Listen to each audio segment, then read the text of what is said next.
সবাই কেমন আছেন? আজ আবারও নতুন একটি ব্লগ নিয়ে আমি অরিজিতা আপনাদের সামনে হাজির হলাম। আশা করছি আপনারা সকলেই খুব ভালো আছেন, সুস্থ আছেন, আর আমরাও আপনাদের ভালোবাসা আশীর্বাদে খুব ভালো আছি। ভিডিওটা শুরু করার আগে আপনাদের আমি জানাই যে অবশ্যই যদি এই ব্লগটা আপনাদের দেখে ভালো লাগে তাহলে ছোট্ট করে একটা লাইক কমেন্ট কিন্তু করবেন, এবং যদি ভিডিওগুলো মনের কাছাকাছি হয় তাহলে আমার চ্যানেলটি কিন্তু সাবস্ক্রাইব করে বেল আইকনটা প্রেস করে দিতে ভুলবেন না, যাতে আমি ভিডিও আপলোড করলেই আপনাদের নোটিফিকেশানে তা ঝটপট পৌঁছে যায়। আজকের বারটা হলো শনিবার, আজ একটা ছুটির দিন, আর এখন বাজে বিকেল 5টা। আস্তে আস্তে সুইডেনে শীতকালটা ফুরিয়ে গরমকাল আসছে। টেম্পারেচার এখন বাইরে 9 ডিগ্রির মতন, ঠান্ডাটা অনেকাংশেই কম। সেরকমভাবে জ্যাকেট টুপি আর প্রয়োজন পড়ছে না, হালকা পাতলা জামাগুলোই এখন বের করে খুব আরাম করে পরা যাচ্ছে। সকাল থেকে আজকে রোদ্দুরের তাপটাও কম, বাইরেটা মেঘলা আকাশ আর খুব সুন্দর হাওয়া দিচ্ছে। তাই আমরা সেন্ট্রাল গথেনবার্গে দাঁড়িয়ে রয়েছি। নর্থস্টার্ন বলে এই জায়গাটা গথেনবার্গের একদম মিডল পয়েন্ট। এখানে আসলে বিভিন্ন জায়গায় যাওয়ার বাস, ট্রাম, ট্রেন তো মিলবেই, সাথে এই জায়গাটা এত সুন্দর করে সাজানো যে কোনো জায়গায় যাওয়ার আগে এই জায়গাটা থেকে ঘুরে যেতে বেশ ভালো লাগে। ছুটির দিন হলেই গরমকালের টাইমটাতে বাইরে মানুষের আনাগোনা দেখতেও বেশ ভালো লাগে। শীতকালের দিনে খুব প্রয়োজন না পড়লে তো মানুষ বাইরে বেরোয় না, কিন্তু গরমকালের দিন যত এগিয়ে আসতে থাকে বাস, ট্রাম, ট্রেন এগুলোতে তো মানুষের ভিড় লেগেই থাকে। ছুটির দিনে বাচ্চা কাচ্চা, পরিবার সমস্ত কিছু নিয়েই কিন্তু মানুষ বাইরেটা ঘুরতে বেরোতে পছন্দ করে। এখন যেহেতু স্প্রিংয়ের টাইম, তাই সুইডেনের রাস্তাঘাট কিন্তু একদম ফুলে ফুলে সেজে উঠেছে। আর এখানে গরমকাল বা বসন্তকালটা আসার আগেই এত পরিমাণে ফুলের চারা গথেনবার্গ স্ট্যাড অর্থাৎ গথেনবার্গ মিউনিসিপ্যালিটি থেকে লাগানো হয়, যা দেখার মতন হয়। রাস্তাঘাটগুলো যেন একেবারে চেহারাই বদলে যায়। শীতকালে রুক্ষ সূক্ষ্ম গাছগুলো দেখতে দেখতে চোখটা যেন একবারে আর ভালো লাগে না, আর এই প্রকৃতিও যেন কেমন ঝিম মেরে থাকে। আর বসন্তকাল আসলেই চারপাশে ফুলে ফুলে রাস্তাগুলো এত সুন্দর করে সেজে ওঠে, যেন দেখতেই অন্যরকম লাগে। চেনা রাস্তাঘাটগুলো যেন অনেকভাবে বদলে যায়। এবছর গথেনবার্গ স্ট্যাড থেকে এই কুংসফোর্টস প্লাটসেনের দিকটাতে খুব সুন্দর টিউলিপের চাষ করা হয়েছে। আর এই টিউলিপের চাষ, ফুলের চাষটা দেখতেই কিন্তু আমরা আজকে এখানে এসেছি। আগের বছর কিন্তু এই জায়গাটাতে এত সুন্দর টিউলিপ ফুলের চাষ করা হয়নি, কিন্তু এবছর নাকি প্রচুর টিউলিপ বাল্ব এই জায়গাটাতে লাগানো হয়েছে। তাই এখানে নাকি প্রচুর মানুষ আসছেন এই টিউলিপ দেখার টানে, এবং সেটাকে ক্যামেরাবন্দি করতে। কেউ তো দাঁড়িয়ে আবার এখানটা একটু ফটোও তুলে নিচ্ছেন। দেখুন, এই রাস্তা দিয়ে প্রতিনিয়তই কতই না যাতায়াত করি, কিন্তু আজ এই রাস্তাটাই, চেনা রাস্তাটাই কতটাই যেন একেবারে সুন্দর লাগছে দেখতে। কি অসম্ভব ভালো লাগছে দেখুন, কি মিষ্টি রং এই টিউলিপের। টিউলিপ আসলে নেদারল্যান্ডে কিন্তু খুব সুন্দরভাবে দেখা যায়, কিন্তু গথেনবার্গেও যে এবছর এত সুন্দর টিউলিপ ফুল দেখতে পাবো নেদারল্যান্ডে না গিয়েও, তা কিন্তু কল্পনাও করতে পারিনি। এত সুন্দর সুন্দর টিউলিপের কালারগুলো যে দেখেই যেন মন প্রাণ একদম ভরে যাচ্ছে। আর প্রচুর মানুষের আজকে আনাগোনা দেখা যাচ্ছে এই টিউলিপটার জন্যে। এই টিউলিপের ব্যাপারে আমরা আবার জানতে পেরেছি গথেনবার্গ স্ট্যাডের পেজ থেকে। জানেন, যখনই গথেনবার্গের নতুন কিছু করা হয় বা কোনো কিছু হয় নতুন কিছু যেটা মানুষকে আনন্দ দেবে, সেটা কিন্তু সেখানকার ওয়েবসাইট অথবা পেজগুলোতেই দিয়ে দেওয়া হয়, যাতে মানুষের কাছে খুব তাড়াতাড়ি পৌঁছয়। আর আমরাও চলে এসেছি কিছু ছবি টবি এখানটা তুলবো বলে। একদম রাস্তার গা ঘেঁষে এরকমভাবে পুরো রাস্তাটা জুড়ে কিন্তু টিউলিপ লাগানো হয়েছে, আর সবাই এসে এখানে দাঁড়িয়ে কি আনন্দই না পাচ্ছে। আমরাও বেশ কিছু ছবি বসে তুলে নিলাম এখানে। তবে শুধুমাত্র ফুলের টানেই নয়, যে জায়গাগুলিতে সুন্দরভাবে গাছ লাগানো রয়েছে সেগুলোও কিন্তু হয়ে গেছে দেখার মতন। চারপাশটা এত সুন্দর সবুজ হয়ে উঠেছে যে এই সবুজ কচি কচি পাতা দেখতেও কিন্তু বেশ ভালো লাগে। চোখটায় এত আরাম লাগে এই পাতাগুলো দেখতে যে কি বলবো। কয়েক মাস আগেও এই গাছগুলো একদম ন্যাড়া ছিল, গাছের ডালগুলো ফাঁকা থাকতো, সারাক্ষণ বৃষ্টি পড়তো, চারিদিকটা অন্ধকার আর জমাটি ঠান্ডা, যেন কিছুই ভালো লাগতো না, মন মরা লাগতো। গাছের নতুন পাতা আর এরকম সুন্দর মিষ্টি রঙের ফুলগুলো দেখে যেন আমাদের মনটাও একদম চনমন করে উঠছে। কাজে আমরা যেন অনেকাংশে এনার্জি পাই। দেখুন এই জায়গাটা কি সুন্দর। এই পাথটা কিন্তু পুরোপুরি হাঁটা এবং সাইকেল চালানোর জন্যই তৈরি করে রাখা রয়েছে, যাতে এই গাছের তলা দিয়ে আপনি নিরিবিলিতে নির্বিঘ্নে ধীরে সুস্থে আপনার মনের কথা চিন্তা করতে করতে হেঁটে যেতে পারেন, কেউ যেন কোনোভাবে ডিস্টার্ব না করে। এখানকার গাড়িগুলো যেহেতু হর্ন বাজায় না, তাই এখানে না মানুষ খুব মনোনিবেশ করতে পারে যে কোনো কাজের জন্য। রাস্তাঘাটে বেরিয়ে কানটা কষ্ট পায় না অন্তত গাড়ির এই প্যা প্যা শব্দে। আর এখানকার গাছের পাতাগুলোতে কোনো অংশে ধুলো জমে না, তাই এখানকার গাছের পাতাগুলোর মধ্যে সেই ছোটোবেলায় যেরকম গাছের রং করতাম একদম হালকা সবুজ রঙের, সেই সবুজ কচি কচি পাতা কিন্তু গাছে একদম ভরে গেছে। এটা হলো কুংস গার্ডেন। আর এই কুংস গার্ডেনের মধ্যেও কিন্তু, গার্ডেন মানে হলো বাগান বা গার্ডেন, কুংস্টা গার্ডেন, এই বাগানের মধ্যেও কিন্তু কত সুন্দর টিউলিপের চাষ করা হয়েছে দেখুন।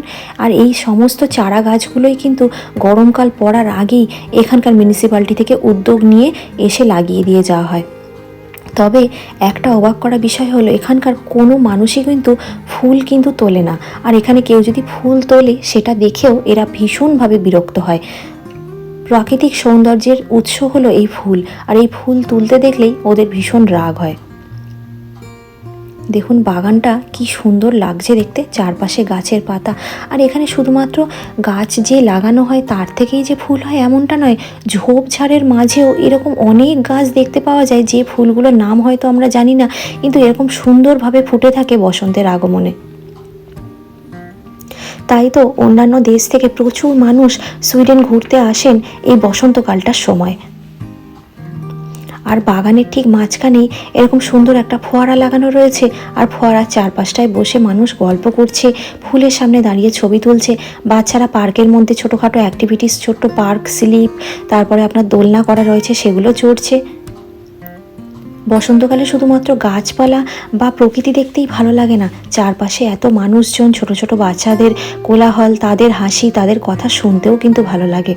আর দেখুন এই ঝোপঝাড়ের মাঝখানে আমি একটা জিনিস খুঁজে পেয়েছি, তাই তো যাচ্ছি। দেখুন কি সুন্দর দুটো টিউলিপ একদম পাশাপাশি রাখা রয়েছে, যেন মনে হচ্ছে না লাভ বার্ডস। কি সুন্দর রং দুটো দেখুন, লাল লাল। এগুলো কিন্তু টিউলিপ, এখনও কিন্তু ফুলটা ভালো করে ফোটেনি, তাই এরকম লাগছে দেখতে। আর এই বড় বড় গাছগুলো দেখুন, গরমকাল পড়ার আগেই কিন্তু এই গাছগুলোতে যখন পাতা ধরে সুন্দর করে গাছগুলোকে ছেঁটে ফেলা হয় অবশিষ্ট অংশগুলো। আর যখন গরমকালটা শেষ হয়ে শীতকাল পড়ে যে যে গাছে নতুন নতুন ডাল বা পাতা গজায় সেগুলো কিন্তু এখানে সরকার থেকে উদ্যোগ নিয়ে ছেঁটেও দেওয়া হয়। আর এই জায়গাটায় টিউলিপগুলো কি দারুণ কালার হয়ে আছে দেখুন। সত্যি এবছরে গথেনবার্গে এত সুন্দর টিউলিপ দেখে মন কিন্তু একদম ভরে গেল। আপনারা যারা বিদেশ ট্যুরের প্ল্যান করছেন একবার হলেও গথেনবার্গ কিন্তু ঘুরে যেতে পারেন এই টিউলিপের টানে। আমি হলপ করে বলতে পারি নেদারল্যান্ডসের টিউলিপ বাগানের থেকে কিন্তু কোনো অংশে কম লাগছে না সুন্দর দেখতে এখানকার টিউলিপ বাগানগুলো। গাছের পাতাগুলো দেখুন কি অদ্ভুত সবুজ হয়ে আছে, এগুলো দেখতেই যেন একদম চোখ জুড়িয়ে যাচ্ছে। এক পা করে এগোচ্ছি আর একটা করে গাছের পাতার দিকে এরকম হাঁ করে তাকিয়ে রয়েছি, কি অপূর্ব লাগছে দেখুন। আর তার সাথে চারপাশে পাখির ডাকটাও একেবারে কান মন প্রাণ সব জুড়িয়ে যাচ্ছে। প্রতিটা গাছের মধ্যে এখানে বড় বড় পাখির বাসা রয়েছে। আপনাদের একটা জিনিস একটু পরে দেখাচ্ছি দাঁড়ান, যে এখানে পাখিদেরও রক্ষণাবেক্ষণ করার জন্যে সরকার থেকে ঠিক কতখানি উদ্যোগ নেওয়া হয়। এই জায়গাটাও কয়েক মাস আগে কতটা ফাঁকা লাগতো, গাছের পাতা ছিল না যে, আর ডালগুলো এখানে ছেঁটে দেওয়া হয়েছিল। আর এই নদীর ধারটা ধরে হাঁটতে কিন্তু খুব ভালো লাগে। আর এই নদীর মধ্যে যখনই গরমকাল পড়ে তখনই কিন্তু গথেনবার্গ সিটিটাকে একেবারে ভালো করে ঘুরিয়ে দেখার জন্যে এখানে নৌকা চলে, আর সেই নৌকা সংস্থাটাকে বলা হয় স্ট্রোমা। আগে থেকে অনলাইনে বুকিং করে টিকিট কেটে রাখলে স্ট্রোমা আপনাকে এই নদীর মাধ্যম দিয়ে গথেনবার্গ সিটিটা পুরো ঘোরায়। পুরো গথেনবার্গ সিটির মধ্যে দিয়েই কিন্তু এই নদীটা বয়ে চলেছে। এই দেখুন পাখিদের সুন্দরভাবে থাকা, যাতে তারা বৃষ্টিতে ভিজে না যায়, তাদের ছোট ছোট বাচ্চাগুলো যাতে বৃষ্টিতে ভিজে ঠান্ডায় যাতে কষ্ট না পায়, প্রতিটা বড় বড় গাছের ওপরে এরকম কিন্তু সুন্দরভাবে বাসা তৈরি করা রয়েছে, যাতে তারা নিরিবিলিতে থাকতে পারে আর কোনো রকম প্রাকৃতিক ঝঞ্ঝাও যাতে তাদের ওপর দিয়ে না যায়। চলুন তাহলে এবারে যে কাজটার জন্য আসল বেরিয়ে পড়েছি সেটার জন্য যাই। কয়েক মাস আগে আমরা যখন দেশে ছিলাম তখনই কিন্তু আমাদের অ্যানিভার্সারির টাইমটা পেরিয়ে গেছিলো, কিন্তু সেই অ্যানিভার্সারি ডিনারটা বাকি ছিল। গথেনবার্গে আসার পর থেকে রেস্টুরেন্টে খাওয়া দাওয়া আমরা প্রায় ছেড়েই দিয়েছি, কারণ এখানকার রেস্টুরেন্টের খাবার দাবারগুলো বড়ই একঘেয়ে। আমাদের দেশের মতন এত রকমারি খাবার দাবার এখানকার রেস্টুরেন্টে মেলে না, তাই বাড়িতেই তৈরি করে খেতে হয় পছন্দের খাবারগুলো। তবে এখানে আসার পর একটি রেস্টুরেন্ট আমাদের খুব মনে ধরে, সেটা হলো একটি জাপানিজ রেস্টুরেন্ট। আর আজকেই সেই জাপানিজ রেস্টুরেন্টেই অল্প স্বল্প কিছু ডিনার করতেই যাব। চাইনিজ খাবার দাবারই খাবো, কিন্তু চলুন ওই আর কি, কিছু কিছু বিশেষ দিনে তো মনেই হয় যে একটুখানি রেস্টুরেন্টে গিয়ে যদি খাবার দাবার খেতে পারতাম, দিনটাকে যদি একটু উদযাপন করতে পারতাম। তাই এখন কুংস্টা গার্ডেন থেকে ট্রাম ধরে এখন যাচ্ছি সেই রেস্টুরেন্টটার দিকে। আর রাতের ডিনারটা আজকে রেস্টুরেন্টে সেরেই ফিরে আসবো। চলুন তাহলে আপনাদের সঙ্গে শেয়ার করে নিই যে আজকে আমরা সেই জাপানিজ রেস্টুরেন্ট থেকে কী কী খাওয়া দাওয়া করলাম। রেস্টুরেন্টটার ভিতরকার অ্যাম্বিয়েন্সটা খুব সুন্দর, অনেকটা ভিতরের দিকে বলে একটুখানি লোকজন কম থাকে, ফাঁকা ফাঁকাই থাকে। তবে এই রেস্টুরেন্টের খোঁজ আমরা হঠাৎই পাই। এখানকার রেস্টুরেন্টগুলোতে খাবার দাবারে না খুব একটা বিশ্বাস হয় না জানেন, কারণ খাবারের টেস্ট আমাদের দেশের মতন একদমই নয়। এখানকার মানুষ ঝাল কম খায়, তেল কম খায়, মশলা কম খায়, তার মধ্যে মিষ্টি প্রচুর থাকে খাবার দাবারের মধ্যে, আর নয়তো একদম স্বাদবিহীন মশলাবিহীন খাবার দাবার, যা খেতে মন চায় না। রেস্টুরেন্টের এই কর্নারটা আমার খুব পছন্দ। আগের বারে যখন এসেছিলাম এই কর্নারটা কিন্তু পাইনি, আর সন্দীপন এখানে মেনু কার্ড দেখতে ব্যস্ত হয়ে পড়েছে। তবে যে খাবার দাবারগুলো খাবো সেইগুলো মোটামুটি জেনেই এসেছি, কারণ মেনু কার্ডে সবই কিন্তু জাপানিজ ভাষায় লেখা আছে অথবা সুইডিশে। তাই আমরা আগের দিন এসে যে কটা খাবার আমাদের খেয়াল ছিল বা আমরা দেশে খেতাম সেগুলোই কিন্তু এখানে অর্ডার করেছি। যেমন সাথে ছিল মিক্স চাউমিন আর ছিল ডাম্পলিং। তবে আজকে ভীষণ মনটা চা চা করছিল, বিকেলবেলা বেরিয়েছি, চা খাওয়া হয়নি, তাই আজকে টেস্ট করবো জাপানিজ টি, আর আপনাদের খেয়ে জানাবো যে জাপানিজ টিটা কেমন খেতে। তবে এই টিটা সার্ভ করার পর কিন্তু বলে গেছিলেন যে প্রায় 2-3 মিনিট অপেক্ষা করতে, কারণ এখানে চায়ের পাতাবিহীন চা কিন্তু পাওয়া যায়। জাপানিজরা চায়ের মধ্যে মৌরিটা ভীষণভাবে ব্যবহার করে। আর এখানে আমাদের ডাম্পলিং, তার সাথে একটা ডার্ক সোয়া সস চলে এসছে, আর এই হচ্ছে চা। চাটা খেতে কিন্তু খুব ফ্লেভারফুল ছিল জানেন, কিন্তু মৌরির স্বাদটা ছিল খুব স্ট্রং।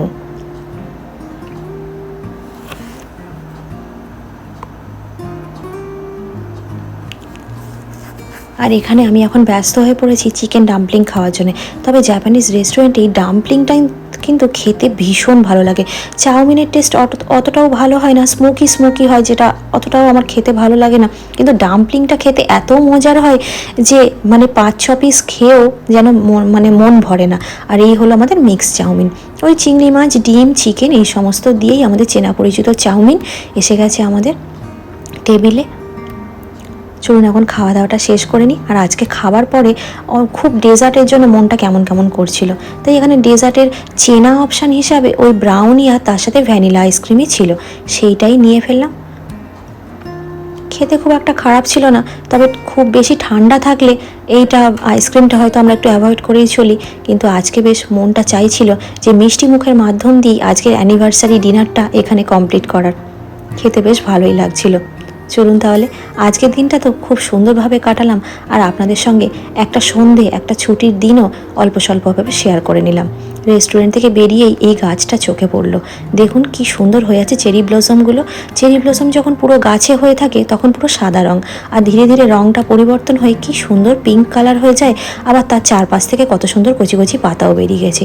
ফুলগুলো আস্তে আস্তে হাওয়ার সাথে উড়ে যায়, আর তারপরে কিন্তু চারপাশ থেকে পাতাও বেরিয়ে যায়। আর এই চেরি ব্লসমের জন্য এখানকার মানুষ পোলার ইনফেকশানে ভুগতে থাকে, সেটা আরেকটা নয় সাংঘাতিক জিনিস, অন্য একটা ব্লগে আপনাদের সঙ্গে শেয়ার করব। পোলার ইনফেকশান থেকে বাঁচার জন্যে এখানে মানুষ কিন্তু স্প্রিংয়ের টাইমটাতে মুখে মাস্ক দিয়ে চলাচল করতে ভালোবাসে। চলুন এখন ট্রাম এসে গেছে, বাড়ির পথে তাহলে রওনা দিই। ভিডিওটাও তাহলে আজকে এখানেই শেষ করছি। সবাই ভালো থাকবেন, সাবধানে থাকবেন। ভিডিওটা কেমন লাগলো আমাকে অবশ্যই ছোট্ট একটা কমেন্ট করে জানাবেন, ভালো লাগলে একটা লাইক করে দেবেন। আমার ভিডিওগুলো যদি আপনাদের ভালো লেগে থাকে তাহলে আমার চ্যানেলটি সাবস্ক্রাইব করে অবশ্যই আমার পাশে থাকবেন। সবাই খুব ভালো থাকবেন, সাবধানে থাকবেন। আমি খুব তাড়াতাড়ি ফিরে আসবো নতুন একটি ব্লগের সঙ্গে। আজকের মতন বিদায় নিলাম।